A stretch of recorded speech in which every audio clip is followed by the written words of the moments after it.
الصلاۃ والسلام علیک یا سیدی یا رسول اللہ۔ گرامی قدر حضرات، اللہ آپ کو اور آپ کے پیاروں کو دنیا اور آخرت کی آفتوں سے محفوظ فرمائے۔ آج کا بیان غلامی کے پنجرے سے امامت کے مسئلے تک کوئی کیسے پہنچا، اس بارے ہے۔ توجہ سے سننے کی کوشش کیجیے اور پورا ضرور سنیے۔ بنو قریظہ عرب کا ایک قبیلہ جو مدینے میں آباد تھا۔ اس قبیلے کا ایک یہودی تاجر تھا جس کا نام سلام بن جبیر تھا۔ وہ ملک شام گیا تجارت کرنے کی غرض سے، اور جب وہ وہاں تجارت کرنے کے لیے گیا تو وہاں ایک غلام بھی بک رہا تھا۔ نہ تو اس غلام کی شکل اچھی تھی اور نہ اس میں کوئی ہنر نظر آتا تھا، اور بیچنے والا بھی جان چھڑا رہا تھا اور وہ سستے داموں بک رہا تھا۔ کہتے ہیں کہ سستا ہونے کی وجہ سے میں نے بھی کہا چلو اس غلام کو بھی خرید لیتے ہیں، کوئی تو لے لے گا، ہو سکتا ہے کسی کو گھر میں نوکر کی ضرورت پڑ جائے۔ اس غلام کا نام سالم تھا۔ اسے سالم بن جبیر مدینہ منورہ لے آیا۔ اس کا مال تجارت تو ہاتھوں ہاتھ بک گیا۔ اب وہ چاہتا تھا کہ میں کام سمیٹوں اور قبیلے میں جاؤں، لیکن غلام کو کوئی نہیں خرید رہا تھا۔ جو بھی آتا وہ دیکھ کر کہتا نہ اس میں عقل نظر آتی ہے اور نہ ہی اس کی شکل اچھی ہے، تو پھر کیوں خریدیں۔ وہ اس کے لیے گلے کا کانٹا بن گیا۔ ایک ہفتہ 10 دن وہ روز مارکیٹ جاتا اور غلام کو کوئی نہ خریدتا۔ وہ بڑا پریشان ہوا۔ اب اس نے یہ فیصلہ کر لیا جب کہ یہ اتنا ہی نکما غلام ہے تو اس کو کم قیمت پر بھی جتنی بھی ملے گی بیچ دوں گا۔ جس دن اس نے یہ ارادہ کیا اس دن مدینہ کی ایک خوبصورت کنواری لڑکی جس کا نام سبیتا تھا وہاں سے گزری۔ اس نے پہلے بھی کئی مرتبہ اس غلام کو دھوپ کے اندر بازار میں کھڑے دیکھا تھا۔ وہ نوجوان بچی تھی، عورت ذات تھی، دل نرم تھا۔ اسے اس غلام پر رحم آ گیا۔ اس نے سلام بن جبیر سے پوچھا کیا تم اس لڑکے کو بیچنا چاہتے ہو؟ اس نے کہا ہاں کیوں نہیں، میں اسے بیچنے ہی کے لیے تو لایا ہوں، بلکہ اس سے بھی زیادہ سن، میں اس غلام سے جان چھڑانا چاہتا ہوں۔ تو اس لڑکی نے پوچھا پھر بتاؤ کتنے پیسے لوگے؟ اس نے کہا جتنے بھی دے دو لے لوں گا، میں نے خریدا ہے اور راستے میں جو اس پر خرچ کیا ہے بس خرچہ دے دو اور لے جاؤ۔ اس نے تھوڑی سی قیمت مانگی۔ سبیتا نام کی لڑکی نے وہ رقم دے دی اور اس لڑکے کو لے کر آ گئی۔ خریدتے وقت اس نے پوچھا تھا کہ یہ لڑکا ملا کہاں سے ہے؟ تو اس نے کہا یہ ماں باپ کا اکیلا بیٹا تھا، شام میں بک رہا تھا، میں اسے لے آیا خرید کر۔ وہ نرم دل لڑکی تھی۔ وہ سوچتی رہی کتنے بچے ایسے ہوں گے جو اپنی ماؤں سے جدا کر دیے جاتے ہیں، یہ بھی تو کسی ماں کا بیٹا ہوگا، پتہ نہیں اس کی ماں اس کے لیے کتنا ترستی ہوگی، روتی ہوگی، انتظار کرتی ہوگی، اپنے بچے کو دیکھنے کے لیے لوگوں سے پوچھتی پھرتی ہوگی۔ میں دیکھتی ہوں بیچارہ سارا دن دھوپ میں کھڑا ہے، اچھا میں اس کو گھر لے جاتی ہوں اور میں اس کو اپنا بیٹا بنا لوں گی، لیکن میں اس سے شادی نہیں کروں گی۔ ایسا نہ ہو میری اولاد کے ساتھ بھی کل یہی معاملہ پیش آ جائے۔ وہ لڑکی یہ سوچ رہی تھی۔ سبیتا نے اس لڑکے کو اپنے گھر میں بیٹے کی طرح پالنا شروع کر دیا۔ جب لڑکے کو اچھی غذا ملی، محبت ملی، وہ بھوکا تھا محبت کا، پیار کا، چاہت کا۔ جیسے ہمارے زمانے میں لوگ بہت زیادہ محبت کے متلاشی ہیں، اور کئی تو ایسے ہیں جنہیں محبت ملتی ہی نہیں اور وہ تنہائی کا شکار ہو جاتے ہیں۔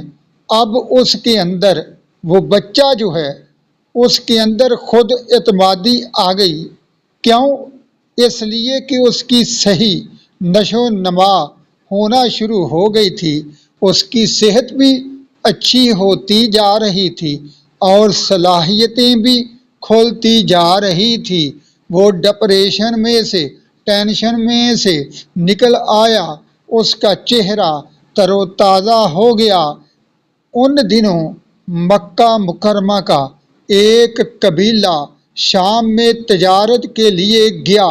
اس میں ابو حذیفہ نامی ایک تاجر بھی تھے جو مکہ کے رہنے والے تھے۔ انہوں نے راستے میں مدینہ منورہ میں پڑاؤ ڈالا۔ اللہ کی شان! ان کے سامنے سبیتا کا یہ واقعہ کسی نے بیان کیا تو حذیفہ کو سبیتا کی طبیعت بہت اچھی لگی، اس لیے کہ وہ ایک رحم دل لڑکی ہے، اور اس نے احساس کیا انسانیت کے ساتھ ہمدردی کی ایسے اچھے اخلاق والی لڑکی کہاں ملتی ہے۔ انہوں نے بن دیکھے سبیتا کے والدین کو نکاح کا پیغام بھیج دیا۔ ادھر سبیتا کے والدین نے سوچا، لو قریش میں سے ہیں، تاجر ہے، خود پیغام نکاح کا بھیج رہا ہے، یہ تو کوئی اچھا آدمی لگ رہا ہے۔ انہوں نے یعنی سبیتا کے والدین نے اس کے نکاح کے پیغام کو قبول کیا اور اس کے ساتھ اپنی لڑکی سبیتا کا نکاح کر دیا۔ نکاح کے بعد ابو حذیفہ کچھ دن مدینہ میں رہے۔ وہ غلام بھی ان کے ساتھ رہا جو ان کی بیوی کے پاس تھا۔ پھر ابو حذیفہ مکہ مکرمہ چلے گئے تو سبیتا بھی اپنے خاوند کے ساتھ مکہ مکرمہ گئی اور وہ غلام بھی ان کے ساتھ جہیز میں آ گیا۔ ابو حذیفہ حضرت عثمان غنی کے دوست تھے۔ یہ بھی تاجر تھے، بزنس مین، ایک دوسرے کے دوست ہوتے ہیں نا، آپ جانتے ہیں۔ ابو حذیفہ نے محسوس کیا میرے یہ تاجر دوست یعنی حضرت عثمان غنی مجھ سے ملتے نہیں، کنی کترا جاتے ہیں، اور دوستی کا ایک تو علق ہوتا ہے۔ اس لیے ابو حذیفہ نے سوچ لیا اگر عثمان اب مجھ سے نہ ملے تو میں ان کے گھر جا کر ان کو مناؤں گا اور پوچھوں گا کہ عثمان غنی تو مجھ سے ناراض کیوں ہے۔ لو جی سنو، وہ عثمان غنی رضی اللہ تعالی عنہ کے گھر آ گئے اور ان کے درمیان بات چیت شروع ہو گئی۔ ابو حذیفہ جی میں آپ میں کچھ ناراضگی کے آثار دیکھ رہا ہوں۔ مطلب یہ کہ ابو حذیفہ عثمان غنی سے کہنے لگے، جناب میں آپ میں کچھ ناراضگی دیکھ رہا ہوں اور مجھے آپ بدلے بدلے سے نظر آتے ہیں، سرکار وجہ کیا ہے؟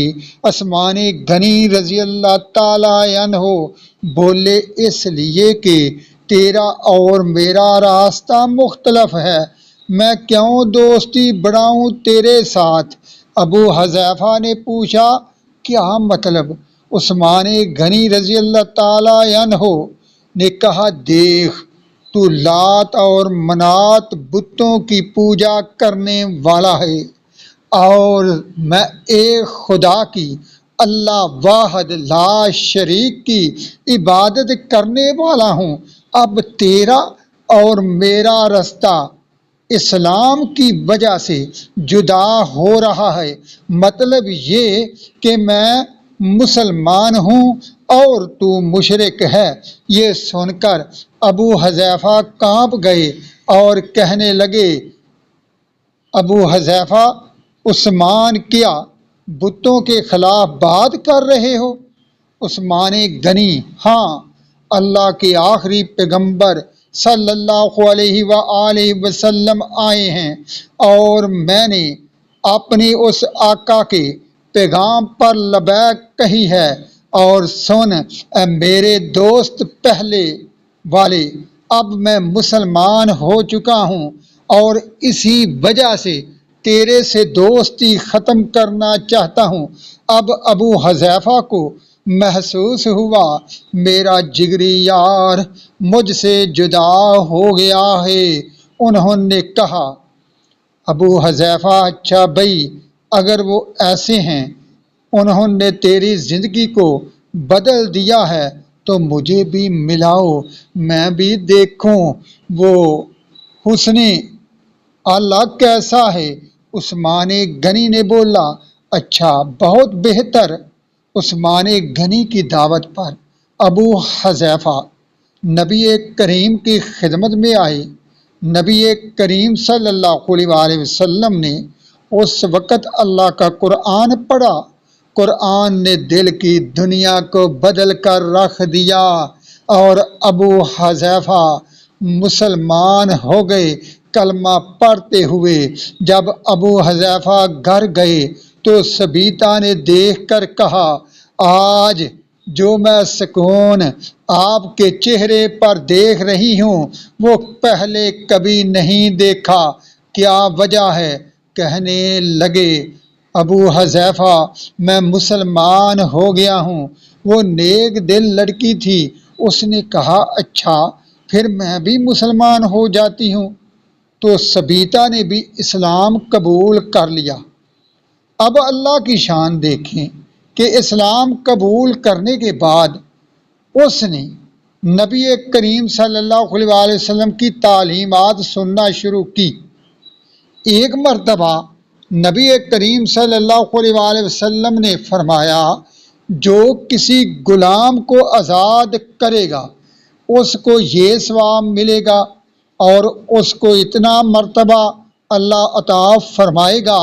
جب سبیتا گھر آئی تو اس نے اپنے غلام سالم کو کہا اللہ کے نبی صلی اللہ علیہ وآلہ وسلم نے غلام کو آزاد کرنے کی یہ فضیلت بتائی ہے اور میں تمہیں اللہ کے راستے میں آزاد کرتی ہوں، اب تم جہاں جانا چاہتے ہو تو چلے جاؤ۔